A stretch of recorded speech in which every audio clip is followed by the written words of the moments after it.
Your Excellency, the Apostolic Nuncio, Your Excellencies, Excellency the Ambassador, members of the Diplomatic Corps, dear and distinguished religious leaders,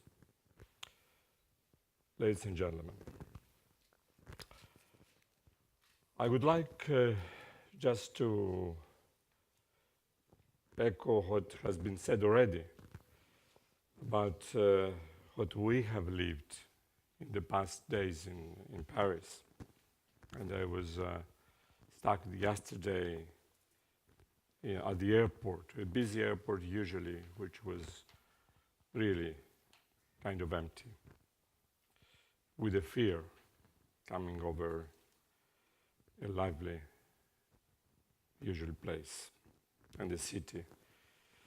And these attacks on civilization by people who had no civilization, attacks in the name of religion from people who have no religion. This makes us think about this tragedy and to strengthen our hope in dialogue, civilization, and love. Today, we have come together to celebrate the anniversary, the 50th anniversary of Nostra Aetate. Listening to His Eminence, the Cardinal, earlier, I thought, this is not my text, I had not prepared that, but I thought immediately what he mentioned, and it came back to me the idea of someone who was a philosopher and who, in the 2nd century, beginning of the 2nd century, Justin, what we call an apologetic author, in his dialogue, a book about dialogue with the philosopher, he says that the others who had not come to know Christianity or Judaism had seeds of truth. And we all know that seeds, of course, become plants. So these seeds of truth are also in the other religions. So this was a very important, I think, point where the image of God that once may encounter in the other is the very nature of our brotherhood. The declaration states that we cannot truly call on God, the Father of all, if we refuse to treat in a brotherly way any man created as he is in the image of God. The stranger, the foreigner, the one who confesses a different religion, the very enemy, is pulled close and becomes a brother. Privileges or shortcomings, honors or raw descent, differences of nationality, religion, sex or social status disappear in face of the other who is in the image of a living God. And in the theology of St. Paul, no matter how far the other might be, he or she becomes the neighbor, the child of God.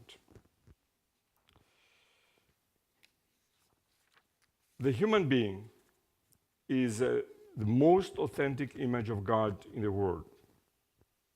For this reason, the human being has been appointed by God as the guardian and steward of the entire divine creation.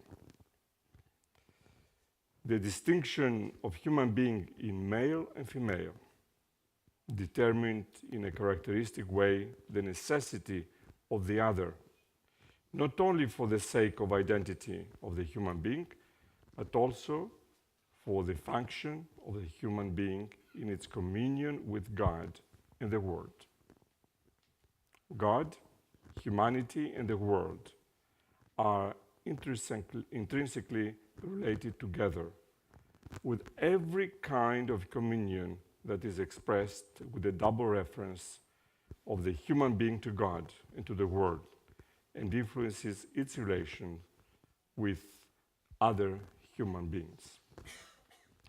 According to a very well-known contemporary Orthodox theologian, His Eminence Metropolitan John of Pergamon, he is no model for the proper relation between communion and otherness, either for the church or for the human being, other than Trinitarian God. In the conception, the human being in Orthodox theology is based on the understanding of the person, which is distinguished from an individual. The person in the sense of prosopon. The person is otherness in communion, and communion is otherness. Metropolitan John writes that the person is an identity that emerges through relationship. It is an I that I can exist only as long as it relates to a thou. Will lose not only its otherness, but also its very being. It simply cannot be without the other. Allow me here to repeat that I had the chance to say a few weeks ago in Castel Gandolfo in the meeting of the European Assembly of Religions for Peace.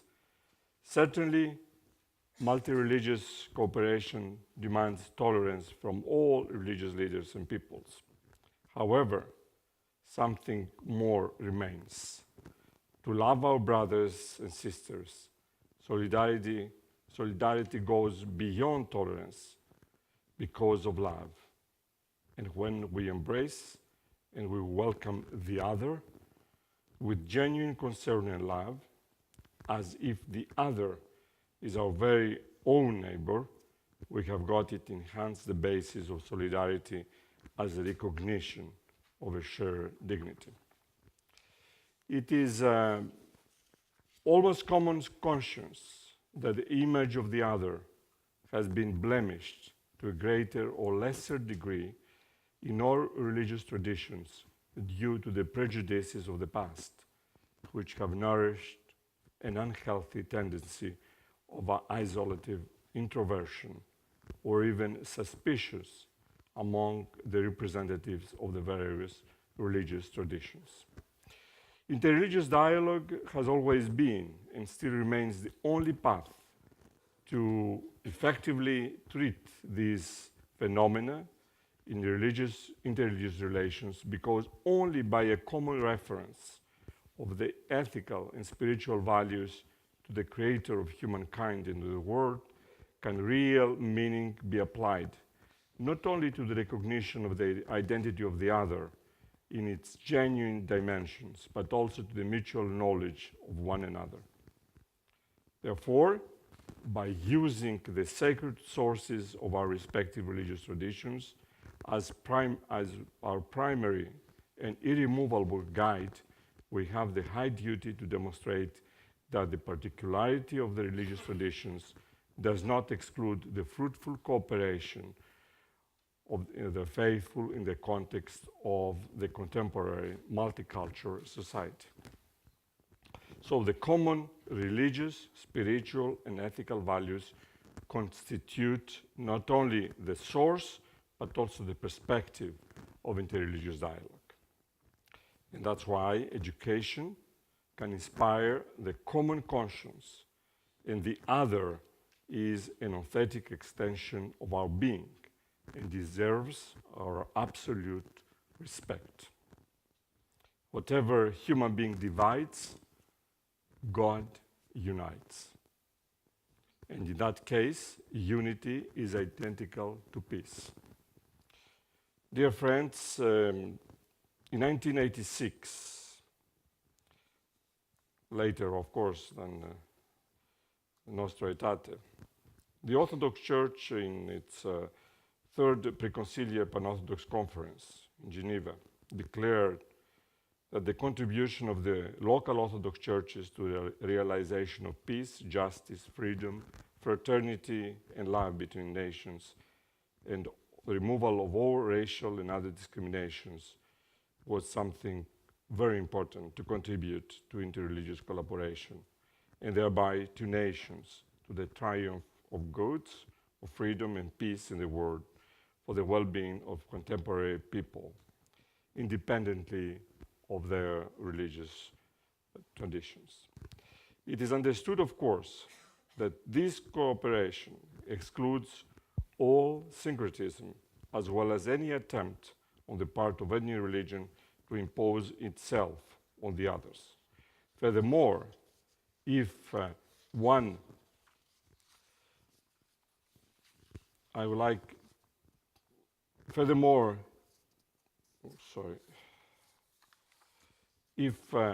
surveys the diverse contexts of various Orthodox churches, both Eastern and Oriental, one can observe that there is a long history of peaceful coexistence between the Orthodox and other religions.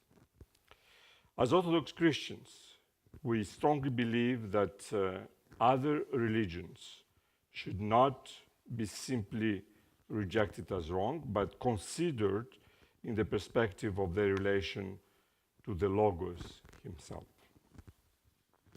As Ecumenical Patriarch Bartholomew once declared, we would keep in mind that dialogue is more unbiased than debate, more honest than polite conversation, and more agreeable than discussion. We have to come to this view, not simply through an abstract theological or even philosophical reflection, but rather through our long experience living next to or among people of different religions. And in this way, we can have learned to approach other religions, not simply in an abstract and theoretical view, but from their spirituality. We, as religious leaders, have the mission, through our intensive cooperation, to promote at a national and international level the human dignity that we consider as being the very image of God. And I would like to conclude this modest address to you by quoting once the first lines of Nostra Aetate that we commemorate today.